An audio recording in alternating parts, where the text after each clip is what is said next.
জয় গুৰু শংকৰ সৰ্বগুণাকৰ জাগেৰি নাহি কেও বাম তোহাৰি চৰণ ৰেণু শত কোটি বাৰে কৰো প্ৰণাম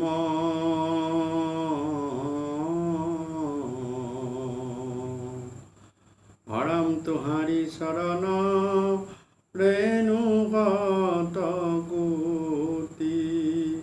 বাৰে কৰো প্ৰণাম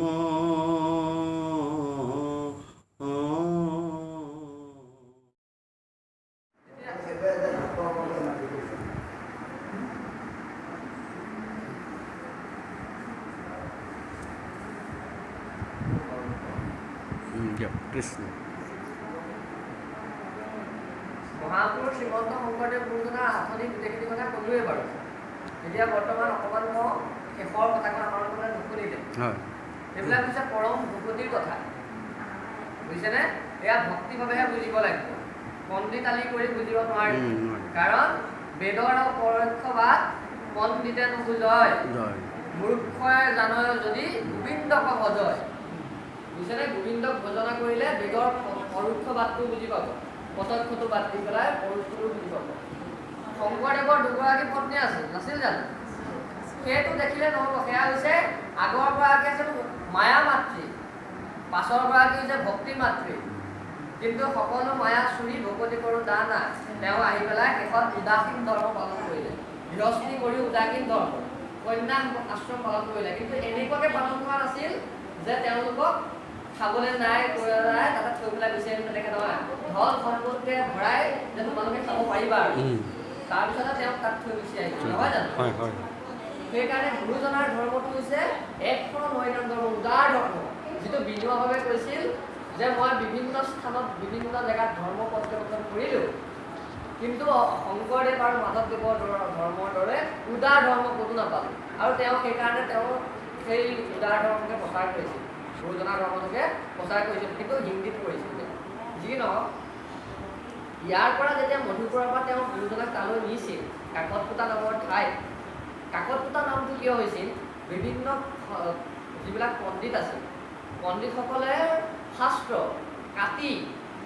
তুলসা নদীত পেলাই দিছিল, নৰনাৰায়ণ ৰজাই খং কৰিছিল। কাৰণ কিয়? গুৰুজনাক প্ৰত্যেকবাৰে পণ্ডিত এই তান্ত্ৰিক শাস্ত্ৰবোৰ পঢ়ি পঢ়ি একোপাকে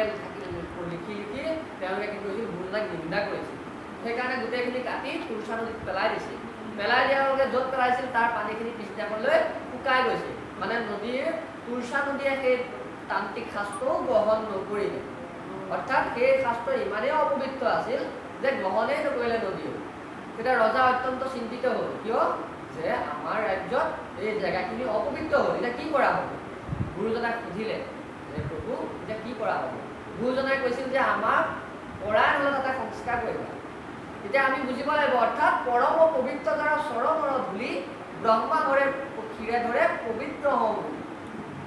আমি ধৰিব লাগিব। তেনেকৈ যে দেৱতে কৃষ্ণকে কৰি ভকতেকে বৰ, ভকতক ভজিলে দিছে কৰ্মজ,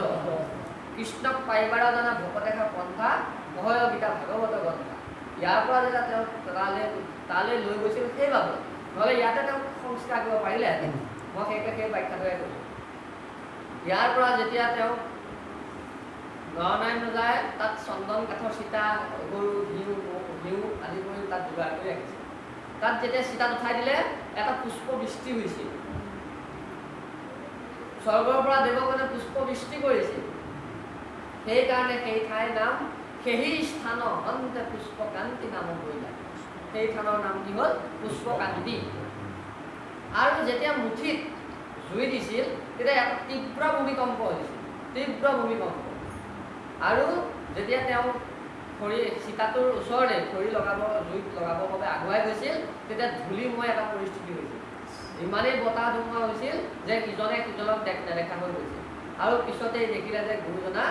যেতিয়া অকণমান শান্ত হৈছে, দেখিছে গুৰুজনা চিতাত নাই, কিন্তু জুই লগাই দিছে, কিন্তু তাতে মাত্ৰ কেইপদমান লৌকিক নহ'লে গুৰুজনাক অলৌকিক বুলি ক'ব, সেইকাৰণে গুৰুজনাই লৌকিক মাৰ যোৱাবৰ বাবে তেওঁ কেইপদমান অস্থি ৰাখি থৈ গৈছিল চিতাতে। সেই অস্থিয়ে আজিও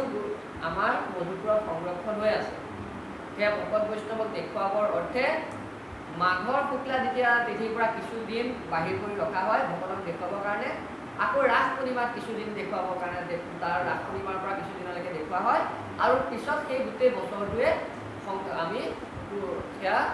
আকৌ ইয়াত কোৱা হয় আমি এটা ভালকৈ বিজ্ঞানসন্মত পদ্ধতিত সাঁচিপতীয়া শাস্ত্ৰৰ পৰা আদি কৰি বিভিন্ন গুৰুজনাই আচবাব সেইখিনি একেলগে পেৰাৰ ভিতৰত সংৰক্ষণ কৰি ৰাখোঁ। বছৰত সেই দুবাৰেই উলিওৱা হয়, বুজিছেনে? এয়া ভকতিৰেহে গ্ৰহণ কৰিব লাগিব, ইয়াত পণ্ডিতালী শাস্ত্ৰত নাপাব। এয়া ভকতৰ মাজতে থাকিব। ভকতৰ ভকতি বহুত বেলেগ বস্তু। ভকতক ভকতি দানে গুৰু দায়া তনয় অধিক। গুৰুজনাই এনেকৈ উদাৰ আছিল, নিজৰ পুতেকতকৈও নিজৰ শিষ্যক ভালকৈ চাইছিল আৰু দয়া কৰিছিল, জ্ঞান বেছিকৈ দিছিল। আজি কিন্তু গোসাঁই মহন্তসকল যিবিলাক গৃহস্থী আছে তেওঁলোকে ভাবিব কি এহেঁতক দিলে এহেঁত ডাঙৰ হ'ব, বেছি জ্ঞানী হ'ব, এহেঁতে আকৌ আমাৰ ওপৰত কথা ক'ব, তাহলে মুক্ত হৈ থাক, নিজৰ ল'ৰাটোলে দিব, ল'ৰাটোক শিক্ষা দিব, বা পৰিয়ালবৰ্গ যি আছে মোৰ পিছত গাঁঠিখন তই চম্ভালিব লাগিব বুলি তেওঁক শিকাব। ইমান ভিতৰি কথা আছে, বুজিছে নাই? সেইকাৰণে গুৰুজনাই সেইটো কাৰণে মাধৱদেৱকো গুৰু বুলি নকয়, বা দামোদৰ দেৱকো আমি গুৰু বুলি নকওঁ, বা বিভিন্ন গুৰুসকলক গুৰু বুলি নকওঁ। সেইকাৰণে গুৰুজনাই আৰু বেলেগ আৰু ক'বলৈ নাই, বুজিছেনে? সেইজন জগতৰ ঈশ্বৰ, তেওঁৱে কৃষ্ণৰ জগতৰ যি ঈশ্বৰ কৃষ্ণ, তেওঁ শংকৰৰ নামত অৱতাৰ গ্ৰহণ কৰিছিল। অৱতাৰ গ্ৰহণ কৰিলে বুলি এটা কথা বোলে ভুল হ'ব মোৰো, যে তেওঁ সাক্ষাতে কৃষ্ণৰ অংশ, কিন্তু তেওঁ যদি একে সম্পূৰ্ণৰূপে অৱতাৰ গ্ৰহণ কৰাহেঁতেন 24টা অৱতাৰত তেওঁৰ অংশ থাকিলেহেঁতেন। কিন্তু কীৰ্তনত এটা কথা লিখি থৈছে যে বিষ্ণুৰ 24টা অৱতাৰ আপোনালোকে পাইছে বা ভাগৱততো পাইছে। 24টা অৱতাৰৰ বাহিৰে কি অৱতাৰ ধৰা নাছিল নেকি? অসংখ্য বুলি কৈছে যে তজু নাভি কমলত ব্ৰহ্মা লাজাত ওৰাম যুগে যুগে অৱতাৰ ধৰায়। অৰ্থাৎ তেওঁ অসংখ্যবাৰ অৱতাৰ গ্ৰহণ কৰিছে, কিন্তু সেই অসংখ্য অৱতাৰৰ ভিতৰত 24টা প্ৰধান, আকৌ সেই 24টাৰ ভিতৰতো 10টা প্ৰধান, বুজিছেনে? আৰু সকলোতকৈ অৱতাৰৰ সাৰ সেই হৈছে কৃষ্ণ, পূৰ্ণ অৱতাৰ, বুজিছেনে? সেইকাৰণে আমি কৃষ্ণক কিয় সেৱা কৰিব লাগে? ভাগৱতৰ প্ৰথমতে কৈছে যে জয় জয় কৃষ্ণ কৃপা ময় মহেশ্বৰ, যাৰ আজ্ঞা ক্ষীৰে বহে ব্ৰহ্মা হৰিহৰ। বুজিছেনে? যাৰ আজ্ঞা ক্ষীৰ বহন কৰে, যাৰ আজ্ঞা পালন কৰে, নতমস্তক হৈ পেলাই পালন কৰে কোনে কোনে? ব্ৰহ্মা হৰি আৰু হৰ। সেইজন কৃষ্ণক আমি প্ৰণাম কৰোঁ। সেইকাৰণে কৃষ্ণ, সেই কৃষ্ণ বুলি ক'লে ডাপৰৰ কৃষ্ণই নহয়, আৰু কৃষ্ণ আছে, বুজিছে নাই? সেইজন হৈছে সাকাৰূপী কৃষ্ণ, নিকাৰূপী কৃষ্ণ এজনো আছে। সেই একেজনে, কিন্তু তেওঁ নিৰাকাৰ। নিৰাকাৰ মানে কি? আকাৰ নাই বুলি ক'লে তেওঁ নিজস্ব আকাৰ নাই, সকলোতে আছে, নিজস্ব আকাৰ নাই। আকাৰ আছে নিজস্ব, মানে যেনে পানীৰ নিজস্ব আকাৰ আছে জানো? ধৰি লওক এতিয়া গিলাচত থলো, গিলাচটো আকৃতি লৈ আছে, লগে লগে আমি বাতি এটাত থলো, বাতিটো আকৃতি হ'ল, মানে অৰ্থাৎ ঈশ্বৰ সকলোতে ঈশ্বৰ স্বৰূপে হৰি সবগত বৈধ জৈশ্বন ভগৱান ব্যাপী। গুৰুজনাই সেইবাবে তেনেকে লিখিলে, ঈশ্বৰ স্বৰূপে হৰি সবগতে বৈধ জৈশ্বন ভগৱান ব্যাপী। অৰ্থাৎ ধৰি লওক এনেকে ধৰণে উদাহৰণ স্বৰূপে ল'ব পাৰে যে ইয়াত কুটিটা যদি পাত্ৰত ৰাখিছে, টেকেলি মাটিৰ পাত্ৰ ৰাখি লৈ পেলাই যদি তাতে পানী ঢালি দিয়ে, সূৰ্য সকলোতে দেখা পাব। তেনেদৰে কুটিটা সূৰ্যটো নাই, এটা সূৰ্যই, কিন্তু সকলোতে বিৰাজমান। সেইটোকে বুজাব বিচাৰিছে গুৰুজনে, যে সেইকাৰণে কৈছে যে সমস্ত ভূতত আছো মই হৰি, সবাকো মানিবা তুমি বিষ্ণু বুদ্ধি কৰি। এতিয়া ভূত মানে কি? এই পিখাচ ভূত যে হাও হাও কৰে, ৰাতি ওলাই গ'লে যে কামুৰিব বুলি কয়, সেয়া নেকি? ভূত মানে কি? হয় ৰাইজে বোলো আপোনালোকে মই ৰ'ব জনা মই নকওঁ ৰাইজে বুলিব কৈছোঁ ৰাইজে বুলিব কৈছোঁ কওকচোন ভূত মানে কি ৰাতি যে ল'ৰা ছোৱালী এটাই মুতিবলৈ নাযায় ভয়তে সেইটো ভূত নেকি ভূত মানে হৈছে পঞ্চভূত এই শৰীৰটোতো পঞ্চভূত আছে আৰু পঞ্চভূত বুলি ক'বলৈ গ'লে গোটেই জড় পৰ্যন্ত বুজিছেনে এই গোটেই শৰীৰটো পঞ্চভূতত জড়িত গঠিত আৰু এই গোটেই পৃথিৱীখনে হৈছে পঞ্চভূতত গঠিত সিটি অফ তেজ মৰুত ব্যোম যদি অসমীয়াত ক'বলৈ যায় ভূমি ভগৱান শব্দটো মনত ৰাখি ল'ব ভূমি গ গগন বা ব মানে হৈছে বায়ু অ মানে হৈছে অগ্নি ন মানে হৈছে নীৰ গতিকে তেওঁক ভগৱান বুলি কোৱা হয় পঞ্চভূতৰ বুজিছেনে সেইকাৰণে তেওঁ ভগৱান কৃষ্ণ একদেৱ দুখ হাৰি কাল মায়াদীৰ অধিকাৰী অকল কৃষ্ণহে অধিকাৰী আৰু কৃষ্ণহে কৃপাময় কাৰণ দেৱতাসকলে বাকী যিমান দেৱতা আছে আপোনালোকক কৃপা কৰিব পাৰে শিৱয়েও কৃপা কৰিব পাৰে কিন্তু শিৱয়ে কৃপা কৰাৰ পিছতো শিৱ পলাব লগাও হয় কিয় কাৰণে কাৰণ তেওঁতো মৃত্যুঞ্জয় মৃত্যুঞ্জয় কৰিলে ইফালে বিতাসুৰে যদি চুই দিয়ে মৃত্যুঞ্জয় কেনেকৈ হ'ব ভস্ম হৈ থাকিব ভস্ম হৈ যাব সেইকাৰণে শিৱ পলাইছিল শিৱ মহাজন তেওঁ কিন্তু পৰম বৈষ্ণৱ তেওঁ আমাৰ শ্ৰদ্ধাৰ শিৰনমস্য তেওঁ পৰম বৈষ্ণৱ শিৱ সেই বৈষ্ণৱে ভাবিছে মইতো এতিয়া মৃত্যুঞ্জয় হৈ গ'লো কিন্তু মোৰ নিজৰ সন্মানটো কি থাকিব যদি বৰ এফালে দুটা হেৰি পৰি গ'ল দুটাত পৰিলে জামালাই বোলে আগে এক মাহ পিছত খায় বুজিছেনে আগত কুঁৱাটো আছে পিছত খালটো আছে দুইফালে বিপদ আছে এতিয়া কেনেকে আগত কি হ'ল বৰদান দিলে তুমি যাৰ মুঠতে মাথাতে হাত দিয়া শিৰত হাত দিয়া সিয়ে জ্বলিব ভস্ম হৈ যাব আকৌ পিছত যেতিয়া শিৱক ক'লে মই তোমাকে চুই চাম প্ৰমাণটো চাম শিৱই যদি চুবলৈ নিদিয়ে চুবলৈ দিয়ে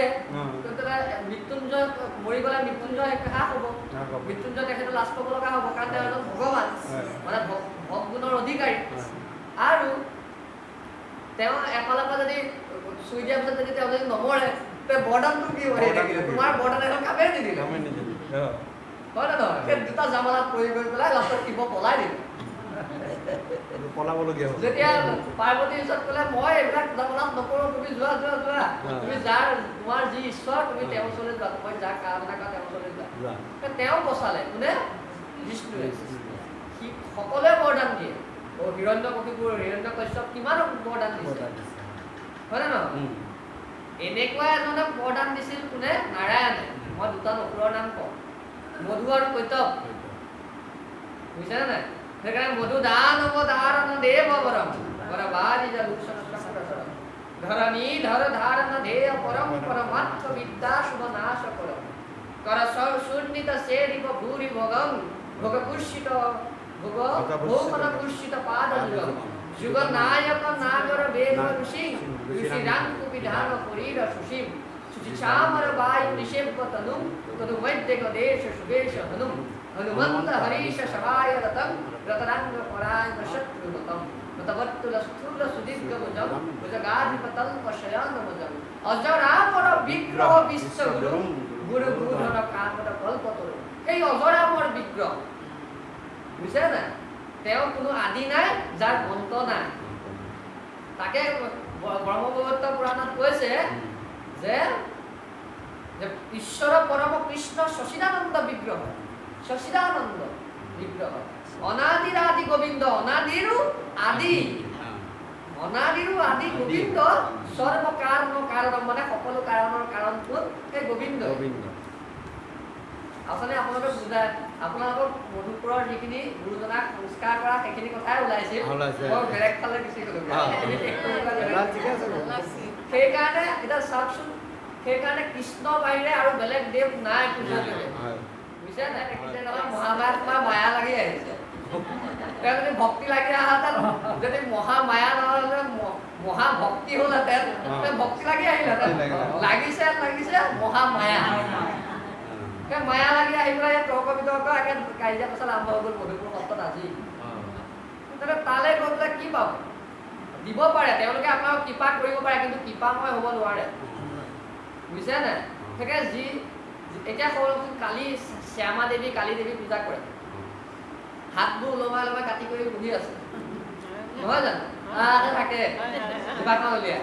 ইমানেই ভয়ংকৰ সাক্ষাতে যদি ওলাই পেলাই কয় দে দে মোক প্ৰসাদ দে বুলি এই ভকত পলাই দৌৰ মাৰিব এইটো কি ওলাই কিয় ওলাই আহিলি বুলি ইমান ভয়ংকৰ সাক্ষাতে যদি ওলাই যায় মানুহ নকলাব নাই কওকচোন আপোনালোকে এনেই পুতলাটোৰ ওচৰত বা মূৰ্তিটোৰ ওচৰত জঁপিয়াই ফুৰিলে হ'ব নেকি যদি সাক্ষাতে যদি ওলাই যায় খৰ্গখন লৈ কৰ মানুহ ক'ত পলাব ভকত ৰখি থাকিব পাৰিব নেকি কোনো ৰাখি থাকিব নোৱাৰে কেলে আমি কাক ভাল পাব লাগিব কৃষ্ণ কিহৰ কাৰণে তেওঁ ব্ৰহ্মাই আদি কৰি জীৱ জগত ৰাম ৰাম ৰাম ৰাম ৰাম মায়া সজ্জা মাজে আচল ঘুমতি যায় তুমি হে চৈতন্য সনাতন ৰাম ৰাম ৰাম ৰাম ৰাম আমি অচেতন নিয়োগ নাথ লগাই তেওঁ বাহিৰ সুৰত গোটেই বৃন্দাবন পশু জীৱ মানুহটো বাদে দিয়ক মনুষ্য বাদ দিয়ক পশু পক্ষী তৰু তিন্ন সকলোকে সচেতন কৰি জাগৃত কৰিছিল আৰু সকলোকে তেওঁ নিজৰ ওচৰলৈ আকৰ্ষণ কৰি আনিছিল কৃষ্ণ গুণ মানে কৰ্ষণ কৃষ্ণই কি কৰিছিল কৰ্ষণ কৰিছিল সকলোকে কৰ্ষণ কৰিব পাৰে সেইকাৰণে তেওঁ কৃষ্ণ কৃষ হেন শব্দটো পৃথিৱীবাচক গোটেই পৃথিৱী জুৰি যেনে ধৰি লওক পৃথিৱী জুৰি পৃথিৱীৰ বাচনীয় ন আনন্দত পৰ্বতাই ন মানে হৈছে নটা আনন্দ কৃষ্ণই কি দিব পাৰে ন আনন্দ দিব পাৰে আৰু কোনেও দিব নোৱাৰে সেই আনন্দ কি সদানন্দ হৃদয়ানন্দ পৰমানন্দ নিত্যানন্দ কৃষ্ণ নয়নানন্দ মোহনানন্দ প্ৰেমানন্দ স্বৰূপানন্দ হৃদয়ানন্দ এয়া আনন্দ সেই একেলগে সদানন্দ সদায় আনন্দ দিব পাৰে বুজিছে নাই পৰমানন্দ পৰম আনন্দদায়ক সেয়া অকল কৃষ্ণহে দিব পাৰে সেই কৃষ্ণক এৰি পেলাই বেলেগ পূজা কৰি থকা কি লাভ আছে সেইকাৰণে কৈছে যে কুক মুহ মহা পংক মাজে অৰ্জুন মগন ভৈলা দেখি পৰম ঈশ্বৰ দৈৱ নন্দ নন্দন পৰম কৃপায়ে তত কহি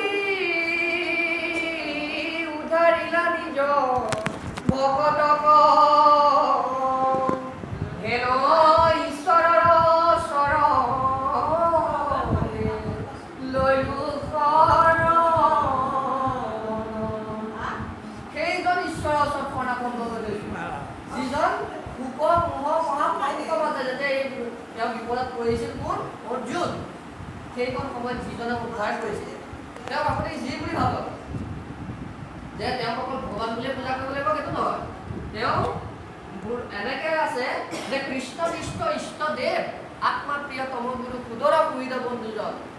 সুদৰ সুহিত বুলি বন্ধু বুলি ভাবিব পাৰে সুদৰ সুহিত বন্ধুজন কৃষ্ণ মোৰ গতিমতী কৃষ্ণ ভকুতিৰতী কৃষ্ণ পাৱাই নিবজুকম বুজিছেনে তেওঁ অকল তেওঁ আপোনালোকে মাতৃবৃত্তি বুলি ভাবিব পাৰে তাৰপিছত কৈছে নহয় শিৱই নিজে তুতি কৰিছে যে নমো নমো মাধৱ বিধিৰ বিধাতা তুমি জগতৰ গতি মতি পিতা মাতা এইটো হৈছে হৰম মনৰ দ্বিতীয় কীৰ্তন শিৱই নিজে স্তুতি কৰিছে যে তুমি জগতৰ গতিমতী পিতা মাতা তুমি তেওঁ পিতা মাতা বুলিও আপোনালোকে ল'ব পাৰে বুজিছে নাই সেইটো কাৰণে সেইজন ঈশ্বৰৰ ওচৰত শৰণ লওক কিহৰ কাৰণে কিয় শৰণ ল'ব লাগে যে যিটোজনে শুদ্ধভাৱে হৰিক শৰণ লয়া হৰিক সুহিত বুলি আছে হৰিৰ প্ৰসাদে সিটো বিঘিনিৰ মুণ্ডত ভৰি দিয়া হৰি গুণগায়ন আছে সেই বিঘিনিৰ মুণ্ডত ভৰি দিব পৰা যিখিনি ক্ষমতা যিখিনি ইংৰাজীত ক'বলৈ গ'লে পাৱাৰ যিটো শক্তি সেইটো আপোনালোক ঈশ্বৰে অৰ্পণ কৰিব আৰু বিপদকে বেলেগ কালি মা ওচৰলৈ গৈ পেলাই আঙুলি জোকাই জোকাই জ্যোতিষৰ ওচৰত গণনা কৰি দিব নালাগে তেওঁৰ ওচৰত যদি সঁচাকৈ শৰণ লৈছে বুজিছেনে কাৰণ পশু পক্ষী জাতিকো তেওঁ কৃপা কৰে নকৰে পশু পক্ষী জাতি কাৰণ এনেকৈ কৈছে জ্ঞান শূন্যয়াতি পশু পক্ষী জাতিয়ে তাকৈ অনুগ্ৰহ কৰি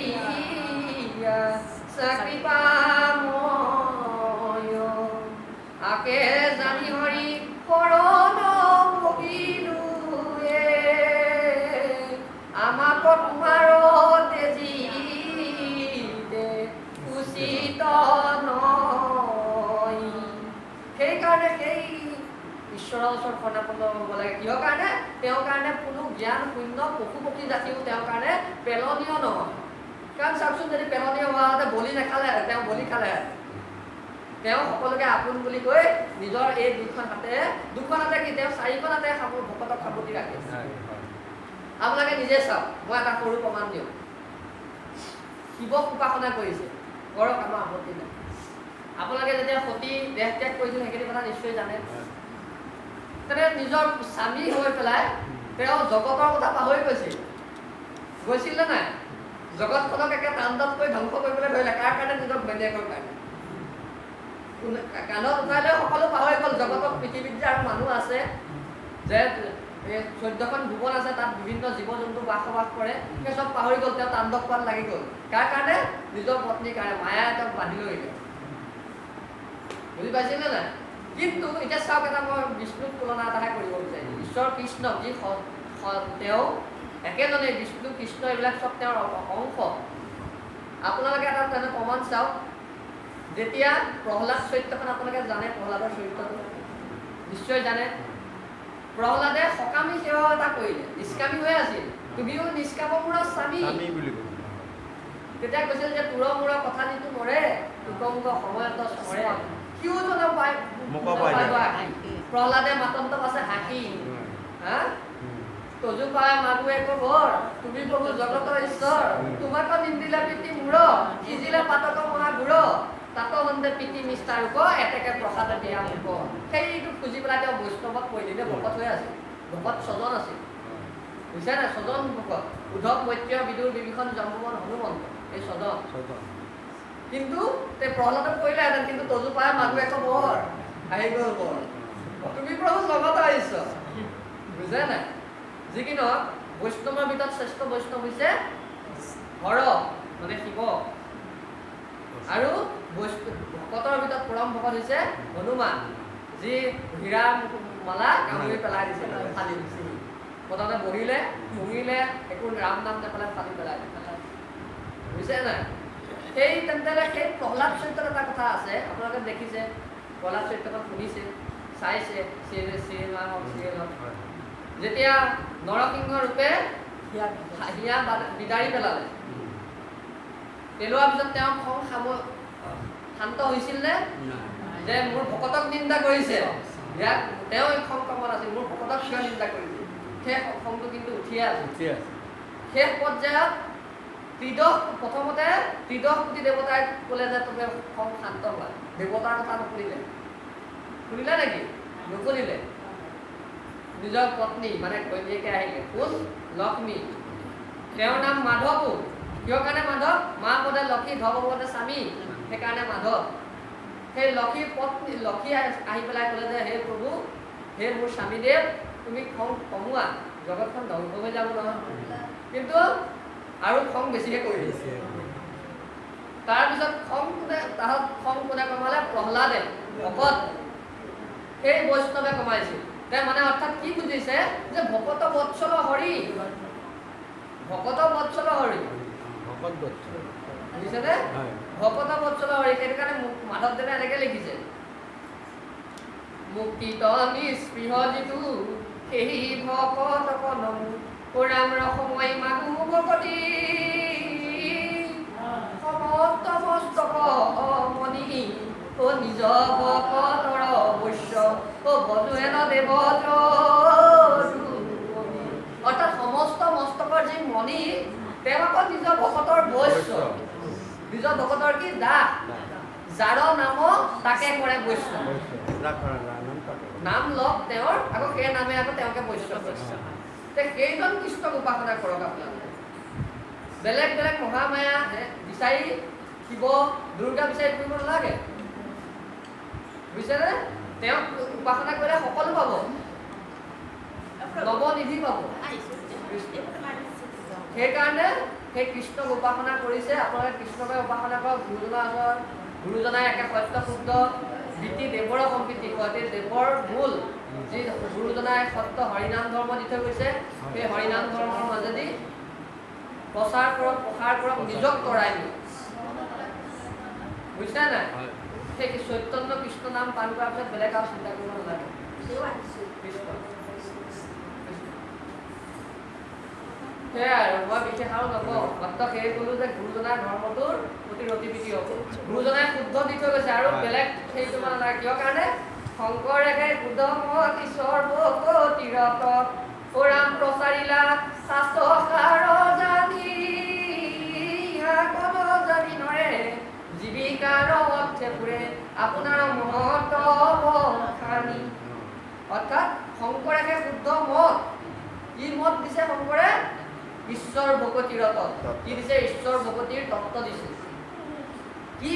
তেওঁ মুখেৰ পৰা নিজে নিজে কৈ যোৱা নাই নহয় তেওঁতো পঢ়ি দিছে